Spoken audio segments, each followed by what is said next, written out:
Aqui estamos mais uma vez reunidos para estudarmos esse livro fantástico, O Perispírito e Suas Modelações, de Luiz Gonzaga Pinheiro.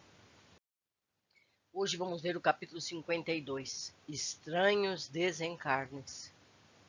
Daí a minutos, acompanhando, penetrei vasto hospital.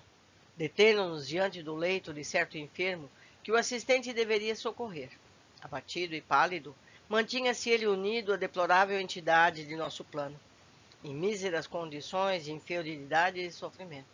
O doente, embora quase imóvel, causava forte tensão de nervos, sem perceber, com os olhos físicos, a presença do companheiro de sinistro aspecto, pareciam visceralmente ungidos um ao outro, tal a abundância de fios tenuíssimos que mutualmente os entrelaçavam, desde o tórax à cabeça, pelo que se me afiguravam dois prisioneiros de uma rede fluídica.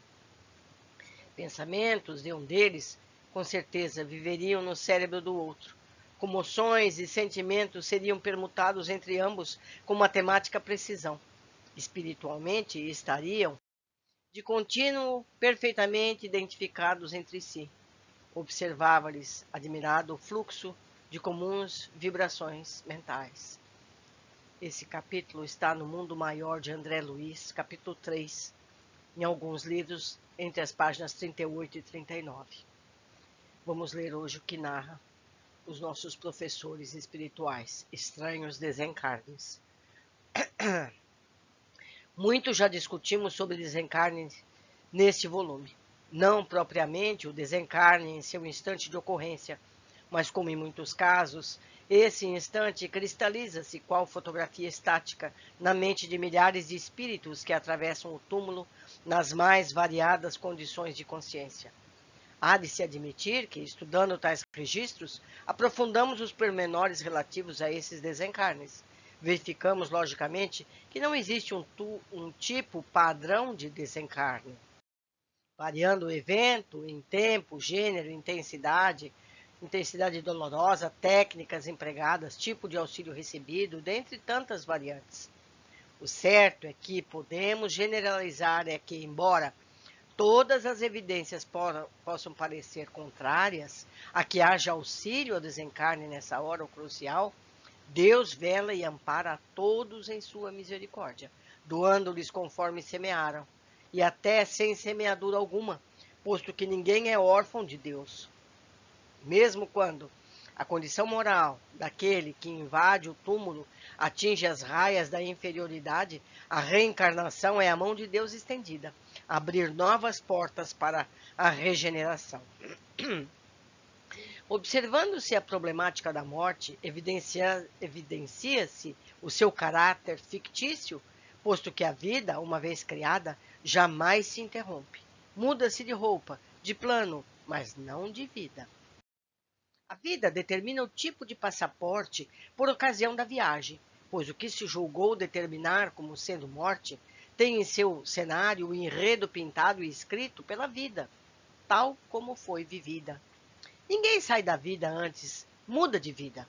Nascer e morrer são faces de uma mesma moeda chamada vida. Viagens, nada mais. Tolo é o que pensa bloquear a vida. Ingênuo o que julga barrar a morte. Sábio é o que prefere valorizar a vida e aceitar a morte. Não há como esconder as vibrações de vitalidade que pulsam em qualquer recanto do universo. O caráter ilusório da morte, como ponto final da existência, não tem respaldo em nenhuma nota da imensa sinfonia divina. Se alguém acredita na morte como extinção da vida, terá grandes decepções nas sucessivas viagens que fará nas diversas moradas do Criador. Visita. Estou me deslocando rapidamente para cima. Vejo as luzes da cidade diminuindo. Sinto as gotas de chuva que me tocam o rosto. Chovia na hora. Depois, companheiros seguem comigo. Percebo apenas as mãos deles que me apoiam. Estamos pousando. O local é um morro com inúmeros barracos. Estamos entrando em uma casinha tão baixa que chego a tocar no telhado. Minha missão é observar um senhor que está deitado sobre uma esteira. É um caso estranho, pois vejo dois perispíritos ligados ao mesmo corpo. Os técnicos iniciam um atento exame na área cerebral do Senhor, no que me esforço para entender o que fazem e falam. Um deles coloca a mão sobre a cabeça perispirítica do espírito que está ligado ao desencarnante. Começo a observar cenas que estão registradas em sua mente. Estas mostram os dois se digladiando em uma disputa ferrenha que ambos se mutilam. Eles haviam feito um pacto antes da luta. Aquele que fosse derrotado teria que amputar um membro. A perna, na altura do joelho, foi o membro escolhido pelo perdedor. Interessante é que não existe obsessão maléfica, apenas sintonia, sem a tônica da maldade, da vingança, da cruel ou do ressentimento. Ambos respiram o mesmo clima psíquico, em dependência total um do outro. Aparentam ser dois espíritos abrigados em um mesmo corpo. Na presente encarnação, o corpo físico do Senhor, que se apresenta magrinho, pois alimenta dois perispíritos, sofreu um acidente que afirma onde trabalhava quando um caminhão lhe esmagou a perna. Tal ocorrência repetiu-se em seu companheiro, mutilando a ambos. A separação para esses dois irmãos representará, entre aspas, morte real para o encarnado e a morte aparente, não menos real, para seu inquilino. Porque haviam dois espíritos ali. Um, o dono do corpo, e outro, o seu obsessor, entre aspas.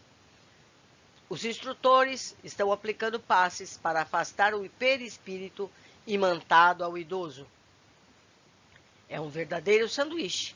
O perispírito do idoso, que se situa um pouco acima do seu corpo, deslocado pelos passes, o seu corpo físico e o perispírito do seu companheiro. A princípio, quando observei logo de chegada a figura do idoso, notei que o seu perispírito não se encaixava bem dentro do seu corpo, como se o seu estado normal fosse o de parcial desdobramento. Quando esse senhor desencarnar, permanecerá unido ao companheiro até a próxima encarnação? No momento em que o corpo físico desfalecer, os dois serão amparados como desencarnantes, pois este é o estado real de ambos.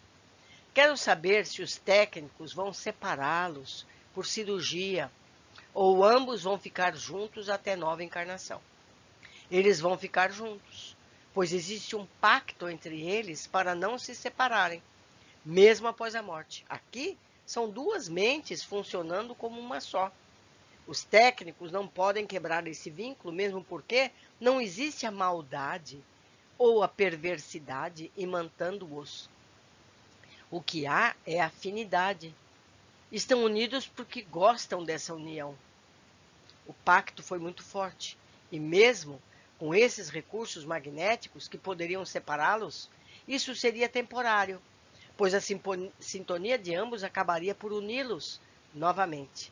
Vão continuar assim ligados até não ser que alguém interceda por eles, separando-os. Aqui existe o respeito pelo livre-arbítrio, e se houver necessidade, renascerão chipófagos, ou, a depender da queda do pacto, gêmeos univitelinos. Vejo agora que o perispírito do Senhor se distanciou um pouco do corpo, entrando em estremecimento, como se estivesse convulsões. O perispírito do seu companheiro parece imitá-lo em todos os gestos, parecendo agonizar. Por isso não podem separá-los. O velho está na iminência do desencarne. Já atingiu o pré-coma, o mesmo ocorrendo com o seu perispírito. Vamos assistir ao desencarne. Por isso estão afastando um pouco o perispírito do acompanhante. Neste barraco, só existe uma senhora muito idosa, que está adormecida. O instrutor pede que eu coloque a mão sobre a cabeça do espírito que está ligado ao idoso. Isso afrouxará um pouco os laços a que ambos se prendem. Ele também atingiu o pré-coma. Insisto em dizer que assisto a um duplo desencarne, coisa que jamais eu tinha pensado existir. O trabalho aqui está em fase final e o instrutor me convida para visitar outro local, para assistirmos a mais um desencarne. Já nos encontramos em um hospital. A mulher que está no leito é muito magra, imantada ela, com profundos liames, caso pior que o anterior, um irmão em iguais condições de assustadora miséria orgânica. Os órgãos dessa pobre mulher estão todos comprometidos por essa ligação. O fígado diminuiu, parece atrofiado, encolhido, sem o brilho característico dos órgãos sadios. Ligado aos intestinos de ambos, vejo fios, como se fossem veias, raízes, que permutam princípios nutritivos em intercâmbio oneroso para ela. No interior dessas, entre aspas, veias, encontram-se substâncias esbranquiçadas que passam para o hóspede, que se alimenta igualmente esquelético e debilitado. Os rins da mulher também estão atrofiados, procedendo à filtração sanguínea com grande dificuldade. O baço faz esforços para fabricar elementos sanguíneos que não consegue. O coração bate tão vagarosamente que as veias e artérias quase não circulam a massa sanguínea já desidratada. Os cérebros de ambos se interpenetram através de raízes e veias de que lhe falei. Vejo na cama uma espécie de tabuleta descrevendo o quadro como processo infeccioso, septicemia, sem possibilidade de uma reação orgânica favorável. Como o coração e o cérebro ainda trabalham, os médicos ministram um soro, que não surte efeito nenhum. Explica o instrutor que assistimos a um desencarne por subjugação e vampirização, em que o vampiro sofre o mesmo processo patológico que impõe a sua vítima. Ele está debilitado, sofrido sem reações. O desencarne, como no caso observado anteriormente, se efetuará como se fosse para ambos. Nesse processo obsessivo, o obsessor, não encontrando nenhuma reação ao seu assédio, antes estabelecendo perfeita sintonia, aprofundou sua visão caracterizando uma simbiose plena, onde ambos se parasitavam e se vampirizavam. O desencarnado agora tenta retirar, sem muita resistência, o restante de vitalidade que a mulher ainda traz. Ao mesmo tempo, ele tudo tenta para mantê-la viva, evitando assim que sua fonte se esgote. Escuta os médicos falando. Ela já deveria ter morrido. É apenas um esqueleto revestido por pele molenta. O instrutor comenta que os médicos apontam uma infecção onde o corpo já não reage. Mas, na realidade, o quadro mostra um diagnóstico de vampirização, onde houve a expoliação de grande volume de fluidos vitais, determinando o desencarne. Obedecendo ao livre-arbítrio de ambos, os técnicos nada fazem para separá-los. Após o desencarne, ainda permanecerão unidos até que sejam liberados por cirurgia. Os técnicos afastam algumas dessas veias que grudam o cérebro ao cérebro, libertando um pouco a influência do obsessor. A mulher expira, apenas leve sopro. Param o cérebro e o coração. É uma pausa na batalha, diz o instrutor. Retorna, silenciosa, com ele. Que coisas tristes, não é, meus amigos? Que coisas tristes a que todos nós estamos sujeitos, se não pensarmos como Jesus nos ensinou a pensar. Um abraço a todos, eu os aguardo no próximo capítulo. Até breve.